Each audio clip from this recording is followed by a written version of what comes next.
Welcome to the question and answers rubric of Busybee from Germany. Today I have a simple questions for you Barbie lovers. Maybe you can help me when you are a vintage collector. These are the two bodies of our ponytails worlds that we are degreening at the moment, and my question is, which one has the correct head norm? Has this one here just excess plastic? Is this one broken? I guess so, but I can't prove it.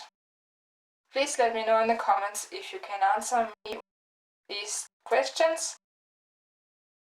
Thank you very much. See you in the next week. You're Busybee from Germany.